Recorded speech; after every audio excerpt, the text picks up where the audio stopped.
So you're scared of giving mocks. And I was in the same situation as you last year in December when I was giving an academy ke mocks and I saw my marks not even just plateau but go down as well.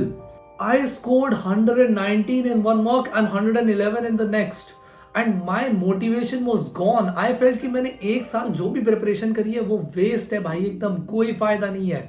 And I know you relate to this as well कि तुम्हारे मॉक्स के marks इतने पे ही है, इसके भी नीचे जा रहे हैं. और मेरे पास भी एग्जैक्टली ये सिचुएशन थी भाई. मेरे 111 वाले मॉक में 13 आउट ऑफ 100 थे केमिस्ट्री में, 13 out of 100. That's how much I was sucking at that time मॉक्स देने पे.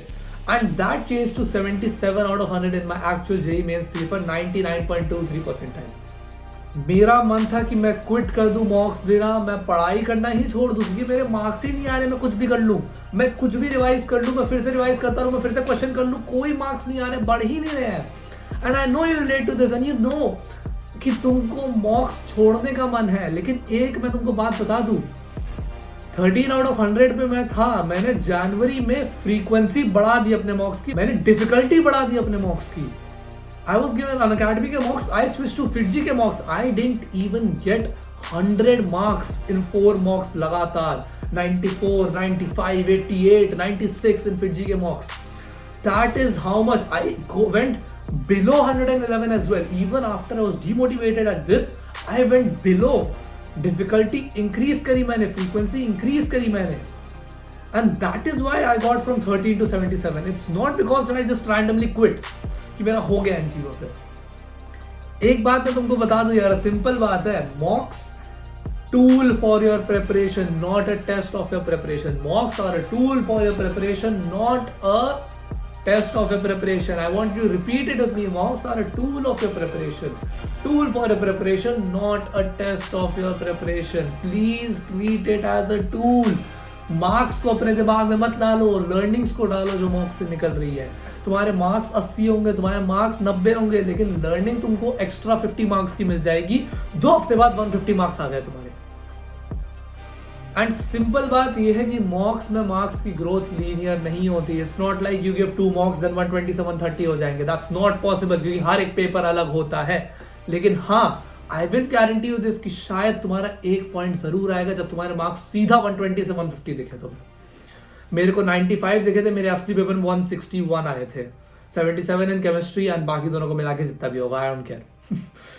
सो I am telling you this कि तुम मॉक्स को मत छोड़ो. मॉक्स को एक टूल की तरह देखो, अपनी प्रिपरेशन को जारी रखो. मॉक्स को ऑल्टरनेट डेज, एवरी 3 days देते रहो. It is a necessity and it is the single most beneficial thing you could do for your preparation right now. And I want to remind you this as well क्योंकि तुम लोग को पता है ये, लेकिन मैं ऑलरेडी तुमको फिर से बताना चाहता हूँ. मॉक्स में ये देखो कि अपने इंप्रूवमेंट एरिया कहाँ पे है. Whether that's in something you want to study, whether that's in something you want to revise, whether that's in something you want to practise. अगर तुमसे रिवाइज करने के बाद, फॉर्मूला याद होने के बाद भी फ्लूइड का कोई क्वेश्चन नहीं हो रहा है which is based on the Bernoulli's principle, then Bernoulli's principle के 4 क्वेश्चन करो सॉल्व. तुम्हारे पास इतने चैनल्स है, Eduniti and whatever, you can go ahead and look for physics over there as well कि तुमको एग्जैक्टली कौन से क्वेश्चन वहां से करने चाहिए. इंप्रूवमेंट पॉइंट ढूंढो कि मैं कौन सा चैप्टर रिवाइज करूंगा तो मेरे को डायरेक्टली 2 क्वेश्चन सही से हो जाएंगे. I struggled a lot with vernier calliper. भाई वर्नियर कैलिपर के क्वेश्चन में ऐसे गलत हो जा रहे थे एग्जाम में. ऐसा कैसे हो सकता है वर्नियर कैलिपर का क्वेश्चन गलत हो जाए. मैंने जेईई मेंस के टाइम पे रिवाइज करा उसको एंड मैंने वो क्वेश्चन सही करा जब पेपर में आया. वो अलग बात है कि मैंने एडवांस वाला गलत कर दिया था, लेकिन मेंस में जो आया वो मैंने सही करा. Okay,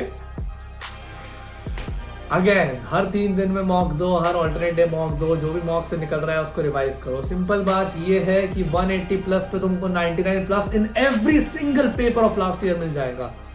180 plus means 60% plus marks, यानी 70% ऑफ द सिलेबस अगर तुमने अच्छे से कर लिया है तो 60% मार्क्स तुमको मिल जाएंगे. तो प्लीज डू नॉट थिंक कि हाँ यार मेरा सिलेबस इतना सारा बचा हुआ है, मेरा कुछ नहीं हो पाएगा. भाई तुमको सारा करना भी नहीं है. कौन कह रहा है तुमको करने के लिए? तुमको तो सिर्फ 70% अपना पकड़ के रखना है. एंड ये चीज मैंने गलत करी थी. मैं जनवरी में बैठ के नए नए टॉपिक पढ़ रहा था. भाई इंटीग्रेशन पढ़ रहा हूं मैं जनवरी में, घंटा कोई क्वेश्चन नहीं हुआ एग्जाम में, मेरे से कुछ नहीं हुआ. लेकिन ऑब्वियसली उस टाइम पे कौन बताएगा? उस टाइम पे तो यार स्कोरिंग का मतलब क्या है, और ज्यादा करते रहो. अगर तुम्हारा सिलेबस खत्म नहीं हुआ है तो तुम कैसे स्कोर करोगे? हर एक कोचिंग तो यही बोलती है तुमको ही करना पड़ेगा, लेकिन नहीं। Mains is a separate category than advanced, man. Mains does not require conceptual depth और सिलेबस का डेप्थ। हाँ, केमिस्ट्री में जरूर रिक्वायर्ड है, okay, don't get me wrong on this, लेकिन 70% ऑफ द सिलेबस भी अच्छे से कर लिया तो तुम्हारे को मार्क्स मिल जाएंगे। मार्क्स को दिमाग में नहीं डालना है, मॉक्स की लर्निंग को डालना है। एक पॉइंट जरूर आएगा जब तुम्हारा जंप होएगा, एंड आई वांट यू कि जब वो जंप तुम्हारे पास आ जाए तब तुम मुझे याद करो और सोचो कि यस, अब जंप आ गया है, अब तो मैं क्विट कर ही नहीं सकता, अब तो क्विट करने का कोई पॉइंट ही नहीं है। और तब मैं तुमको एक और चीज बोलूंगा कि अब टाइम आ गया है क्विट करने का। बिफोर योर जेई मेंस 10 दिन पहले I wanted to quit all mocks because I want you to put yourself in absolute delusion that you are going to score 99.9 percentile, 300 out of 300 marks. That is what I want you to put yourself in. That is what I did to myself. I scored 95 in my mocks and I put myself in delusion कि मैं 300 लाने वाला हूँ। तभी मैं उसके बीच में 161 पे फंस गया। Even though मैं उस पेपर में 180 190 ले आया था, वो तो मेरी बहुत बड़ी गलती हो गई थी। I'll tell you आगे इस पर। I want you to put yourself in delusion कि हाँ, मेरे 300 आएंगे, और 10 दिन ऐसी मेहनत करो कि मेरे 300 आने वाले हैं। हर एक टॉपिक को रिवाइज करो, हर एक कोने को पकड़ो केमिस्ट्री के।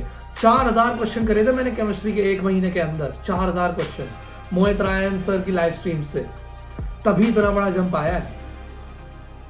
ये याद रखना, 300 और 300 वाले डिल्यूजन डालो अपने अंदर, बट उस डिल्यूजन को इतना भी पागल मत होने देना कि तुम अपनी पेपर अटेम्प्टिंग स्ट्रैटेजी भूल जाओ। मैंने अपने पेपर में इतना ज्यादा स्ट्रॉन्ग डिल्यूजन डाला हुआ था कि 300 आउट ऑफ 300 मेरे लाने हैं, तो obviously I have to attempt every single question. तो मैंने मैथ्स खोला और मैंने मैथ्स में सिर्फ 15 क्वेश्चन देखे, उनमें से 13 अटेम्प्ट करे, टाइम खत्म हो गया। पेपर अटेम्प्ट करने का तरीका ये होता है that you have to look at all the questions and then decide कि इजी वाले मैं पहले करूंगा, फिर मीडियम वाले करूंगा, फिर हार्ड करूंगा। बट बिकॉज मैंने इतना ज्यादा सोच लिया था कि मैं 300 और 300 लाने वाला हूं, मतलब मुझे सारे करने, तो मैं लाइन से करता जा रहा था। 15 क्वेश्चंस में से मैंने 13 अटेम्प्ट करे, मेरे 36 मार्क्स आए थे। So that is a great statistic. लेकिन उस जो 10 क्वेश्चन मैंने छोड़े उसमें से 5 इतने आसान थे जो उनमें से मैं 3 भी कर देता तो मेरी परसेंटाइल 98.3 से 99.3 पहुंच जाती।